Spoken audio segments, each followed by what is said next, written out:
කල්පනී මාලතිත් එක්ක එකම බෝඩිමක ඉන්නේ. මේ දෙන්න ඉගෙන ගන්නේ එකම කැම්පස් එකේ. හැබැයි මේ දෙන්නගෙන් කල්පනී වැඩිමල්. මේ සැරේ මාලතී නිවාඩුවට ගමේ යනකොට කල්පනිත් යනවා මාලතී එක්ක යාගේ ගමට. බස් එකෙන් බැහැලා මාලතීගේ තාත්තා එක්ක ගමේ ගුරුපාර දිගේ ගෙදරට යනකොට ඒ පරිසරයේ ලොකු හුරු පුරුදු බවක් කල්පනීට දැනුණා. කල්පනීට මාලතීගේ ගෙදර අය, මාලතීගේ ගෙදර පරිසරයේ හුඟක් සමීප බවක් දැනුණා.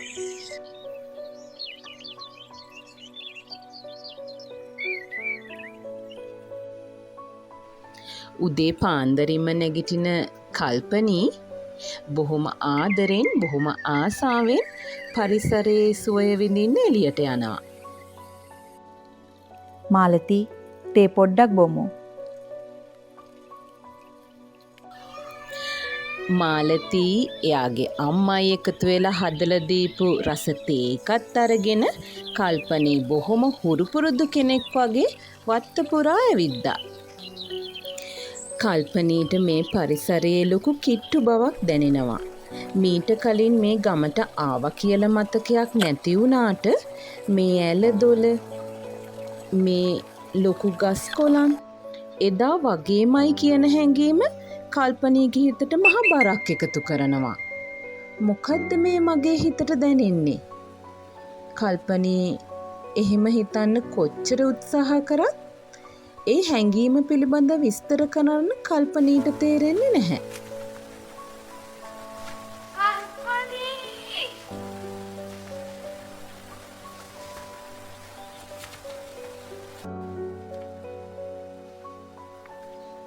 කල්පනී හොයාගෙන මාලතී එනවා දොලායිනට. දෙන්නත් එක්ක මුහුණේම හොදගෙන මේ යන්නේ උදේ කෑමට. මාලතීට ඊයේ ආපු වෙලාවේ ඉඳලම කල්පනීගේ ලොකු වෙනසක් පෙනුණා. කල්පනී ඉස්සෙල්ලාම මේ ගමට ආව වුණාට එයා මේ ගමේ හැසිරෙන්නේ බොහොම පුරුදුකාරියක් වගේ කියලා මාලතීට හිතුණා. ඔයාට මේ පුරුද්දේ වගේ නේද? ඔව්. මට මෙහෙ හොදට හුරුයි. ඇත්ත. මාලතීගේ අම්මා උණු උණුවෙන්ම රසම රස කිරිබත් හදලා.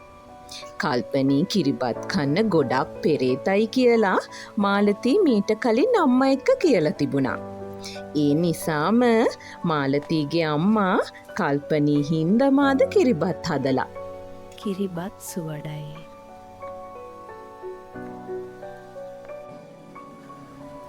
මාලතී කල්පනී දෙන්නා අම්මා හදපු කිරිබත් ටික ඔක්කොම කාලා ගමේ ඇවිදින්න යන්නයි මේ සූදානම.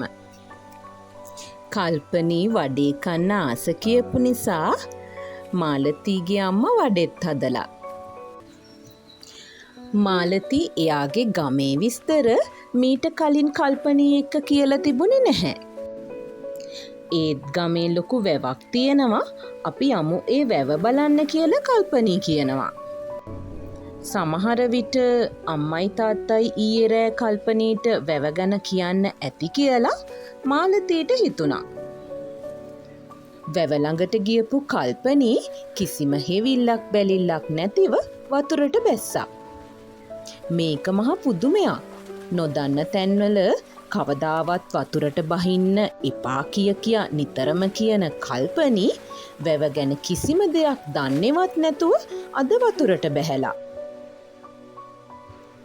එක පාරටම කල්පනීට ලොකු දුකක් ඇති වුණා.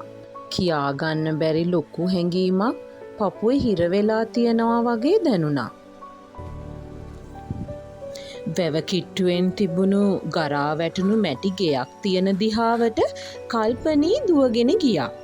වෙන්නේ මොකක්ද කියලා හිතා ගන්නවත් බැරිව මාලතිත් එයාගේ පස්සෙන් දිව්වා. මේක දැන් මනුස්ස වාසයක් නැතුව අතහැරලා දාලා තියෙන ගෙදරක්. ඒ ගෙදර පුරාවට කල්පනී හොඳට හුරු පුරුදු කෙනෙක් වගේ ඇවිදිනවා. අතහැරලා දාලා තිබුණු බඩු මුට්ටු කල්පනයට හොඳට හුරුයි. මෙතන මගේ අල්මාරිය තිබුණේ.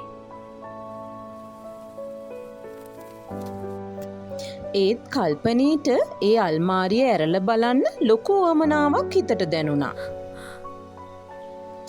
දැන් නම් ලොකු බයක් මාලතීගේ හිතට දැනෙනවා. මාලතී ඉක්මනින් කල්පනීව එතනින් එක්කගෙන යන්න උත්සාහ කරනවා. මේ මොනාද මේ වෙන්නේ කියලා මාලතීට හිතා ගන්නවත් බෑ. කල්පනී මේ කියන්න හදන්නේ එයාගේ පෙර ආත්මෙවත්ද කියලා මාලතී හිතනවා. කල්පනී ගිහින් මාලතීගේ අම්මට උදව් කරනවා. මේ වෙලාවේ මාලතී වැව්මාලු කන්න කැමති නිසා මාලතීගේ තාත්තා වැව්මාලු අරගෙන ඇවිත්.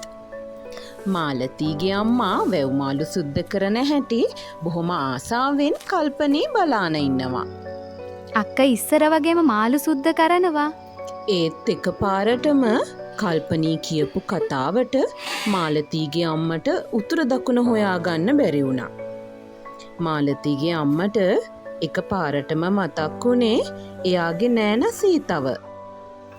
දවල් කෑම කන අතරතුරේම දෙන්නත් එක්ක හවසට පන්සල් යන්න තීරණය කළා. කල්පනී කියනවා කඩමණ්ඩිය පහු කරලා ඉස්සරහට යනකොට හම්බ වෙන ලොකු ගල් තලාවත් එක්ක තියෙන පන්සලට යමු කියලා. ඊයේ රෑ මේ ගමට ආපු කල්පනී ගම ගැන මෙච්චර හොඳට විස්තර දන්නේ කොහොමද කියලා මාලතීට හිතුණා. මාලතීගේ අම්මා වැව්මාලු බෙදනකොට කල්පනී හැන්දට අත තියනවා. මේ පුරුද්ද සීතට තිබුණ නේද කියලා මාලතීගේ අම්මට මතක් වුණා. සුදෝ සුදුවතින් සැරසුණු මේ යාළුවෝ දෙන්නට ඉඟුරු දාපු රස තේ එකක් හදලා දෙන්නත් මාලතීගේ අම්මා මතක කළේ නැහැ. අම්මගේ රස තේ එකත් බීලා දෙන්නත් එක්ක ආගිය තොරතුරු කතා කර කර කඩමණ්ඩිය දිහාවට වැටුණු ගුරුපාර දිගේ ඉස්සරහට ගියා. ඔය ලොකු ගහ ඉස්සරහ තිබුණු බේකරිය තාම තියෙනවද? අපි ඒ බේකරියට යමුද? කල්පනී ඇහුවා. ඉස්සර බේකරියක් තිබුණ කියලා කල්පනී කොහොමද දන්නේ? දැන් මෙතන මොනවා හරි අමුතු දෙයක් වෙනවා කියලා මාලතීට තේරුණා. කමක් නෑ බලමුකෝ මොකද වෙන්නේ කියලා. එහෙම හිතපු මාලතී කල්පනී එක්ක බේකරියට ගොඩ වුණා. බේකරිය මාලතීගේ මාමා සරත්ගේ. සරත් දැකපු ගමන් හොඳට අඳුනන කෙනෙක් දැක්ක වගේ කල්පනී එතනට ගියා. කල්පනීට සරත් දැක්ක වෙලේ ඉඳන් ලොකු හුරු පුරුදු ගතියක් දැනුණා. හොඳටම දන්න කෙනෙක් හමු වුණා වගේ හැඟීමක් ඇති වුණා. ටිකෙන් ටික කල්පනීගේ හිතට මොනවදෝ වෙනවා වගේ දැනුණා.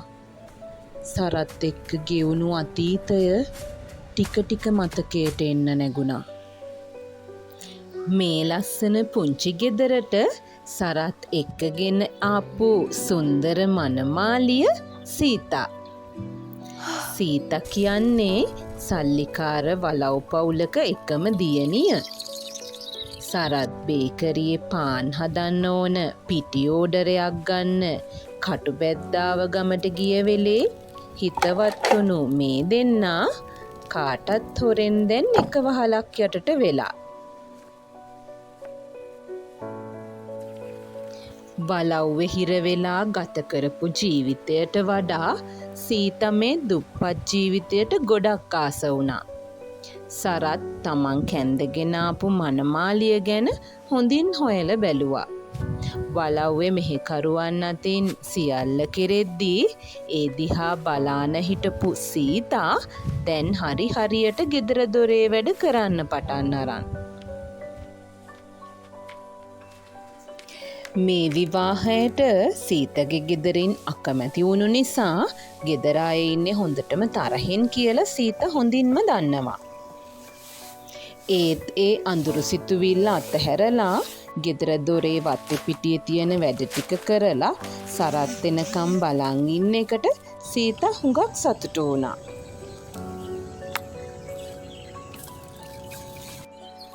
උදේම බේකරියේ රස්සාවට යන සරත් හවස ගෙදර එනකම් සීත හිටියේ හරිම නොයිවසිල්ලෙන්. දවස පුරාම තමන් කරපු දේවල් සරත් එක්ක හුරතල් වෙවි ගිරවියක වගේ කියන්න සීත ඉන්නේ හරිම ආසාවෙන්. බේකරියේ වැඩත් එක්ක හිතටත් ගතටත් ගොඩක් මහන්සි දැනුණත් සරත් සීතගේ කතා අහන්නේ හරිම සතුටෙන්. ඔය විදියට සරත් සීත ආදර කතාව හරි ලස්සනට ගෙවිලා යනවා. සරත්ට දැන් මුළු ජීවිතේම සීතටත් එහෙමයි. හවසට පන්සලේ ලොකු පූජාවක් තියෙන නිසා බේකරියට යන්න කලින් උදේම ගිහින් නෙළුම් මල් ටිකක් කඩා ගමු කියලා කතා කරගනිපු මේ ජෝඩුව උදේ පාන්දරින්ම යනවා වැව ළඟට. බොහොම ආසාවෙන් ඔරුවේ වාඩි වෙලා නෙළුම් මල් කඩ බොහොම ආදරෙන් සතුටෙන් ඉන්න සීතව දැක්කම සරත්ට වැවේ ගැඹුර අමතක වුණා. දන්නේම නැතුව මේ දෙන්න වැවේ මැද හරියටම දැන් නැවිත්. සමහර ආදර කතාවලට ලෝකේ ඉඩක් නැතිවුණු අවස්ථා ඕනෙ තරම් තියෙනවා. මේකත් ඒ වගේ ආදර කතාවක්. කිසිසේත්ම බලාපොරොත්තු නොවුණු විදියට හෙමින් නැදහැලුණු වැස්ස එකපාරටම ආපු ලොකු සුළඟත් එක්ක ඔරුව පෙරළුණා. වැවායින් හිටපු තරුණේ මේ සිද්ධිය දැකපු නිසා වැවට පැනලා බේරගන්න පුළුවන් වුණේ සරත්ව විතරයි. ටිකෙන් ටික පුංචි කාලේ ඉඳලම තමන්ගේ මතකයට ආපු සිද්ධිත් දැන් සරත්ගෙන් දැනගනිපු සිදුවීමුත් එක්ක කල්පනීට හොඳටම තමන්ගේ පෙර ආත්මය පිළිබඳව දැන් පැහැදිලි. මනසින් හුඟක් වෙහෙසට පත් වෙලා ඉන්න කල්පනීව එක්කරගෙන මාලතී යනවා පන්සලට. බෝමළුවේ භාවනා කරලා බෝධි පූජා පින්කමට සම්බන්ධ වෙලා ලොකු හාමුදුරුවොත් එක්කත් විස්තර කතා කරලා මේ දෙන්නා රෑබෝ වෙද්දි ගෙදර යන්න පිටත් වුණා. බේකරිය වහලා ගෙදර යන්න හිටපු සරත් මේ තරුණ ගැටිසියෝ දෙන්න තනියම යවන්න බැරි නිසා ඒ දෙන්න ගෙදරට ඇරලවන්න ඉදිරිපත් වුණා. කල්පනීට සරත්ව දැක්කම පුදුම දුකක් ඇති වෙනවා. ඒක කියාගන්න බැරි වේදනාවක්. ටිකක් දුර යද්දී සුසාන භූමියක් ළඟ නතර වුණු සරත් ළඟ තිබුණු සුදු මල් ගහකින් මල් ටිකක් කඩාගෙන සොහොනක් මත තියලා ආදරෙන් බලන් හිටියා.